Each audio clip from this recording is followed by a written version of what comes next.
Let's start digging in, man. Let's break down San Diego State and FAU first.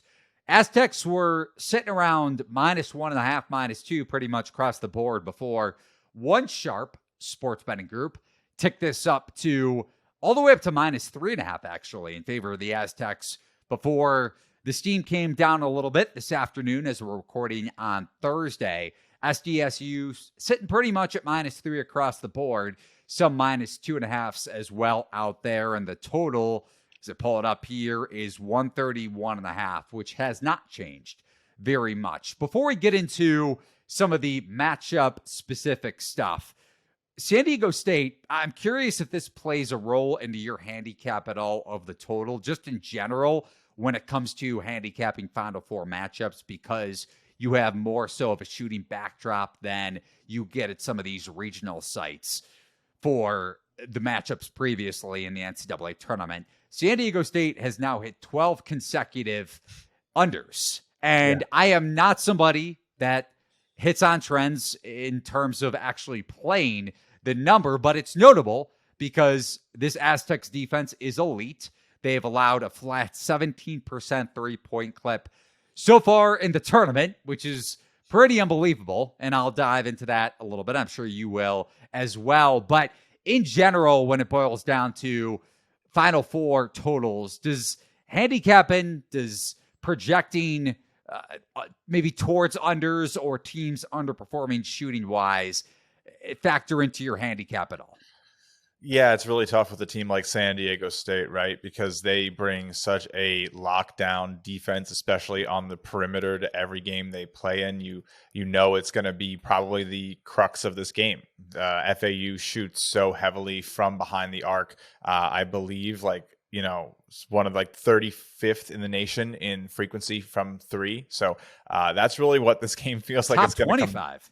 Oh, is it? I think we could be a little bit off. And when I took that number, that's on me. But one of the top teams in terms of being in that upper echelon in frequency, right? Like they just will attack you with the three. They go for the most valuable shots. They rank in the top in terms of three and rim rate as well for us at shot quality. I think that, in terms of what San Diego State's going to bring, it's tough, honestly, to say that a team's going to just continue to underperform.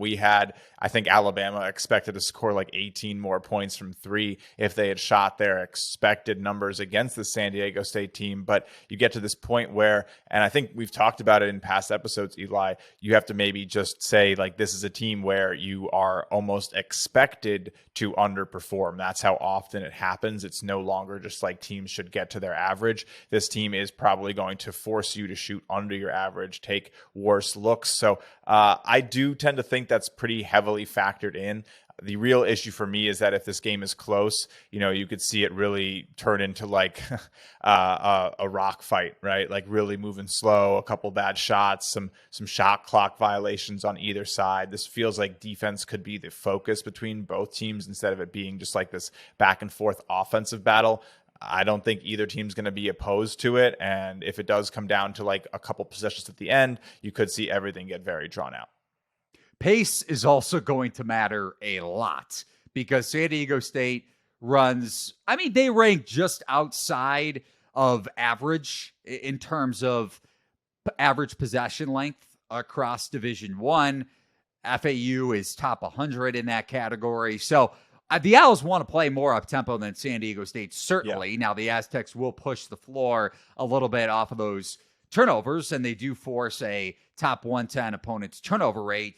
But tempo is going to matter a whole lot when it comes to the total, especially maybe to Justin's point, if you're looking at a first half under or a first half over bet rather than trying to take full game under just because of the nature of fouling down the stretch if the final score is just as tight as the spread indicates. But going back and looking at some more historical context here, I wrote about this in my betting guide over at thelines.com. And to your point, because we did hit on this when it came to previous teams that made deep NCAA tournament runs. And like you said, the expectation of their opponent's results in the tournament, maybe adjusting to those outcomes and the variance, the regression, not necessarily occurring like you would naturally expect when it came to maybe a key situational spot during the regular season off of a 5-game win streak, or when a key player comes back, or the matchup dictates that. Because like I mentioned, San Diego State's defense, like you said, has been elite so far in the tournament. But overall, per shot quality, they also have allowed the 8th lowest open three-point attempt rate across college basketball. And then you look at North Carolina, because this was the very example we brought up on our preview podcast when the bracket came out on Sunday night, going back to Selection Sunday. North Carolina, up until that national championship game last year against Kansas, allowed a 25.8% three-point clip to the opposition. And they actually allowed, or ranked just outside number 196 across college basketball, to be exact, in open three-point rate. So unlike San Diego State, they allowed an above average or below average, from their perspective, opponent's three-point rate, depending on how you look at that statistic. So North Carolina got some shooting luck from their opponents, or at least the matchups dictated those struggles, or again, depending on how you want to gauge it, their success in that respective category. So just because FAU has a top 25 three-point scoring rate, like you also hit on in your mini breakdown there, San Diego State's three-point defense needs to be accounted for in terms of this matchup, and especially if they wind up controlling the pace. Because unless FAU is zipping up and down the floor with Jonell Davis and Elijah Martin, if those turnovers are coming into play like we saw against Kansas State, because FAU, which traditionally is not a turnover-heavy team, racked up 22 turnovers against the Wildcats. And statistically, Kansas State's ball pressure has been much more effective than San Diego State's, and the Aztecs have a very good pressure defense in their own right, especially on the perimeter. So I would expect FAU, I'm not saying they're not going to shoot maybe closer to 30% than they were shooting before the Elite Eight matchup, when they got some positive regression against the Wildcats in the Elite Eight. But I do think the Aztecs' three-point perimeter defense holds up more than not in this Final Four matchup. For sure. And, I think Kansas State also is a little bit more prone to those turnovers, rank a lot worse in our standings than this SDSU team in terms of keeping that ball safe. And we saw it. I mean, the guards that FAU have are ferocious. They know how to cut into those passing lanes. They're going to make you pay for it with live ball turnovers.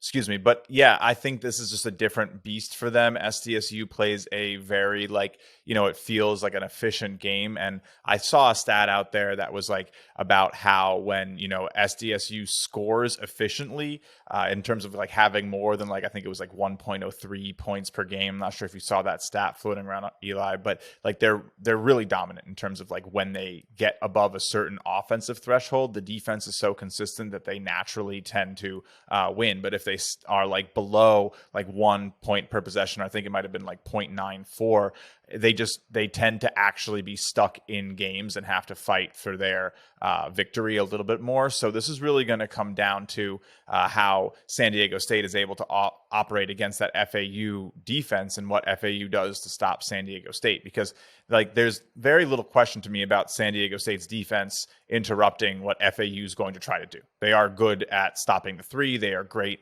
at some of these off the dribble 3-pointers that the guards for FAU tend to rely on a little bit. But that's especially notable there, off the dribble 3-point defense, to your point. Now, I do kind of want to jump in there, because San Diego State's depth is such an important factor when it not only comes to that particular area on shot quality that you noted, off the dribble 3-point defense, or at least points per possession shot quality wise, but FAU also ranks top 15 when it boils down to bench minutes. So they kind of even each other out in that regard when it comes to how well Dutcher, or at least how well San Diego State's depth has played so far, or played out so far in the tournament, when it comes down to wearing down the opposition, like we saw against Alabama, like we saw against Creighton, which predominantly before that game, when they played a little more Sharif Mitchell, or McDermott used Sharif Mitchell more than he had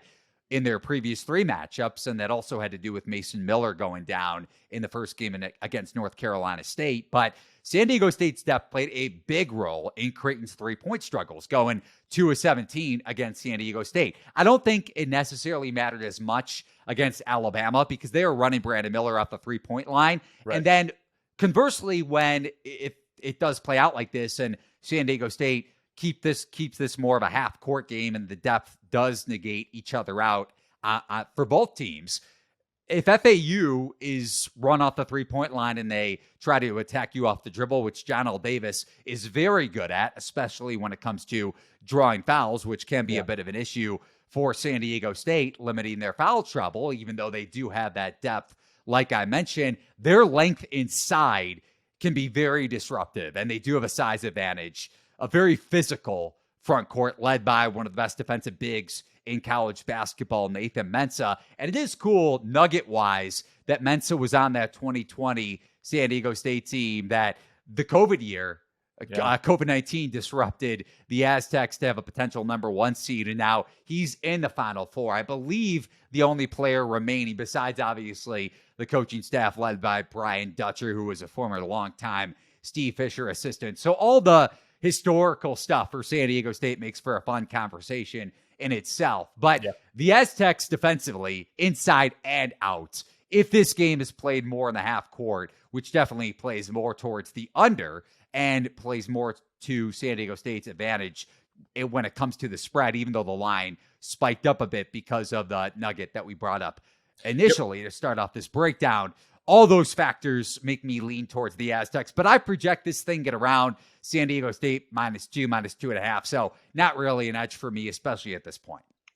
Shot quality really likes San Diego State. And I think, our model is pretty notoriously stubborn, for the lack of a better word. We do not, champion our model's ability to not overreact to recent play, but in tournaments that can lead to it feeling a little bit slow to adapt to how good a team like FAU has been. And that's sort of what you're seeing here. We are going to expect that in, the 10,000 simulations run over and over again, the expected, I'm choking on my words today. Sorry. The It's been a long month. Yeah, it is a long month, man. The expected score for this one based on shot quality is going to be 70.9 to 62.5. So we have it right there at around 133 on the total, and we're going to be pretty confident in San Diego State to advance here. We laid -1.5 and -2 officially. We would be pretty happy with -2.5 too, not really against the market movement, understand it. We do think that, if this game is played as expected, we should see San Diego State, but, worth noting that FAU really hasn't played as expected in a couple games. So it's all about balancing expectations versus reality. And it's just nice, in our opinion, to have that data point to compare with. I'm curious because Darian Trammell has been the key or one of the huge factors. I mean, you go back to the Alabama game, igniting that Aztecs run when they were down by 9 points and Alabama made their initial run, their initial quote unquote comeback in the second half after trailing by 5, I believe, at the break. And then also gave him the lead, which I don't think the Aztecs relinquished, although Creighton tied it a couple times for sure, but the Blue Jays never officially grabbed the lead back after Trammell's floater gave San Diego State the edge, a 1-point edge granted, but still a 1-point quote unquote cushion with about 5 to 6 minutes to go. But it felt like a cushion considering the way that game was unfolding, with Creighton looking like they were going to pull away a couple times. But like we've hit on a ton, San Diego State's defense is another monster, the 4th rated adjusted defensive efficiency per KenPom. Curious too, before we get into the second matchup here, second of the two, and maybe the more intriguing game when it comes to Final Four, the Final Four matchups. Although I'm not one of those people that really cares, man. Like, I enjoy San Diego State FAU. We're college basketball junkies. As long as the game has a spread, has a total, has a money line, has props.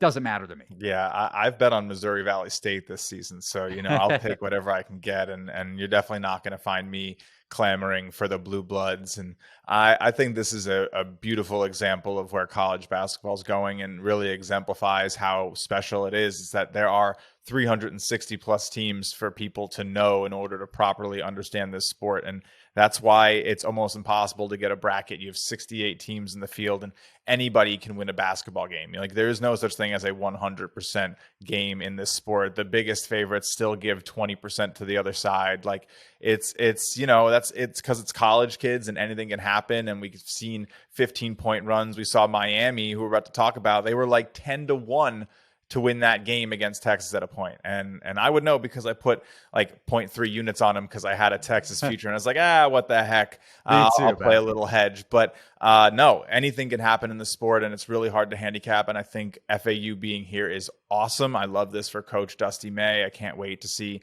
what it continues to inspire in this sport. And to your point too, what you just brought up in terms of the variance of the NCAA tournament as a whole, this Final Four marks the first time in the seeding era. So I believe that goes back to 85. Not only will it be the first time, or is it the first time, that there are no number one seeds, or at least in the Elite Eight, there were no number one seeds remaining for the first time in tournament seeding history. But it marks the first time as well in the seeding era that there are 3 or more teams that were listed with preseason odds of 50-1 entering November.